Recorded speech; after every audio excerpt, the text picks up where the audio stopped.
രാവിലെ തന്നെ മുട്ടൻ വഴക്ക്. പ്രശ്നം ഗബ്രിയുടെയും ജാസ്മിന്റെയും ബന്ധമാണ്. ഗബ്രിയുടെ ഗെയിം ഡൗൺ ആയെന്ന് സിജോ. അത് ഏറ്റുപിടിച്ച് ശ്രീതുവും ഋഷിയും. അല്ല, ഈ രണ്ടുപേരിപ്പോ എവിടെ നിന്ന് വന്നു? ഇവർ എവിടെയായിരുന്നു ഇത്രയും നാൾ?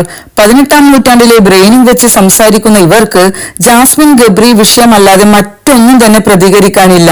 ജാസ്മിനും ഗബ്രിയും ഹണിമൂണിന് വന്നതാണെന്ന് റോക്കി പറഞ്ഞതോടുകൂടിയാണ് പ്രശ്നം ആരംഭിക്കുന്നത്. അത് പിടിച്ച് സിജോ വന്നു. അത് കേട്ട് ഇത് തന്നെ അവസരമെന്ന് കരുതി കണ്ടിനൊന്നും ഇല്ലാതെ അലയുന്ന ശ്രീതു വന്നു. പിന്നെ അതിന്റെ വാല് പിടിച്ച് ശരണ്യ. അടിപൊളി. ഇവരൊന്നും സ്വന്തമായിട്ട് വേട്ടയാടില്ല. ആദ്യം റോക്കി വേട്ട തുടങ്ങണം, എന്നിട്ട് അതിന്റെ എച്ചിൽ കഷ്ണം എടുക്കാനേ ശ്രീതുവിനും ഋഷിക്കും ശരണ്യക്കും അറിയും. ഇവർ മോശമായി ചിത്രീകരിക്കുന്ന ഗബ്രിയുടെയും ജാസ്മിന്റെയും ബന്ധമല്ലാതെ മറ്റൊരു വിഷയം ഇവർക്ക് കണ്ടന്റായി തന്നെ ഇല്ല. ഇന്നലത്തെ ഈവനിംഗ് ടാസ്കിൽ ജിൻഡോ ടീം തന്നെ ആയിരുന്നു ആദ്യം ജയിച്ചത്.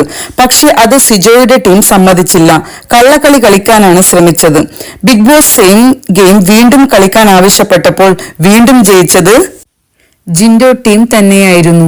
അങ്ങനെ വലിയ ന്യായം പറയുന്ന ടീമാണെങ്കിൽ സിജോയും ശ്രീതുവും ഇന്നലെ ജിൻഡോ ടീമിന്റെ ജയം അംഗീകരിക്കണമായിരുന്നു. അടുത്ത പ്രശ്നം പവർ ടീമിൽ ജാസ്മിൻ കയറി ഒന്നും നടത്തിയില്ല എന്നതാണ്. ഒരു ഫൺ ആക്ടിവിറ്റി ജാസ്മിൻ നടത്തിയിരുന്നു. ബാക്കിയുള്ളവർ എന്താണ് ചെയ്തത്? അത് പോട്ടെ, നമ്മുടെ യമുന, ജാൻമോനി ഇവരൊക്കെ പവർ റൂമിൽ കയറിയിട്ട് കുറെ ആയല്ലോ. ശ്രീദേവിയുടെ കാര്യം പറയാനേയില്ല. സെപ്പറേറ്റ് ഡ്രാമയാണ്. ബിഗ് ബോസിൽ എല്ലാവർക്കും അവനവന് ഇഷ്ടമായ ആൾക്കാരുണ്ട്. അവരെ താൽക്കാലികമായി സംരക്ഷിച്ചും കൂട്ടുപിടിച്ചും തന്നെയാണ് എല്ലാവരും കളിക്കുന്നത്. ഗബ്രിയും ജാസ്മിനും അഭിനയിക്കുന്നതാണ്. അല്ലെങ്കിൽ അതൊരു ലവ് ട്രാക്ക് ആണ് എന്ന് തന്നെ വെച്ചോ. അതെങ്കിലും അവിടെ നടക്കുന്നില്ലേ? ബാക്കിയുള്ളവർ എന്താണ് ചെയ്യുന്നത്? അർജുൻ, അൻസിബ എല്ലാം വാല് തന്നെ. ഓരോ ആൾക്കാരുടെ അടുത്തു പോയി സ്നേഹത്തോടെ ഉപദേശിച്ച് പിന്നെ മറ്റുള്ളവരുടെ അടുത്തു പോയി കുറ്റം പറയുന്ന ശരണ്യയുടെ ഗെയിം എത്ര ചീപ്പാണ്. അവിടെ എല്ലാവരുടെയും ഗെയിം ഒരു തരത്തിലല്ലെങ്കിൽ മറ്റൊരു തരത്തിൽ നിലവാരം ഇല്ലാത്തതാണ്. ആരോടും പ്രത്യേകം ഒരു അടുപ്പം തോന്നുന്നില്ല.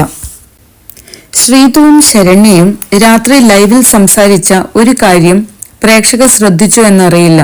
ശരണ്യ ശ്രീതുവിനോട് പറയുന്നുണ്ട്, നിന്നോടാണ് ആദ്യം ഗബ്രി സംസാരിക്കാൻ ശ്രമിച്ചതെന്ന്. അതുപോലെ സിജോയുടെ ശ്രീതുവുമായുള്ള സൗഹൃദം അവിടെ വ്യക്തമല്ലാത്ത രീതിയിൽ പറഞ്ഞു വെക്കുന്നുമുണ്ട്. ഇതൊക്കെ പറഞ്ഞ ശേഷം ശരണ്യ ശ്രീതുവിനോട് എല്ലാവരോടും, അതായത് അർജുൻ, ഗബ്രി എന്നിവരോടൊക്കെ പോയി സംസാരിക്കണം എന്ന് ഉപദേശിക്കുന്നുണ്ട്.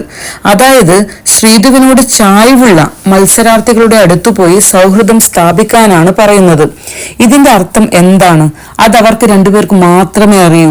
ശ്രീതു ഇപ്പോൾ അർജുൻ, റോക്കി ടീമിന്റെ റൂമിൽ പോയിരുന്ന് സംസാരിക്കാൻ തുടങ്ങിയത് ഈ ഉപദേശത്തിന് ശേഷമാണ്.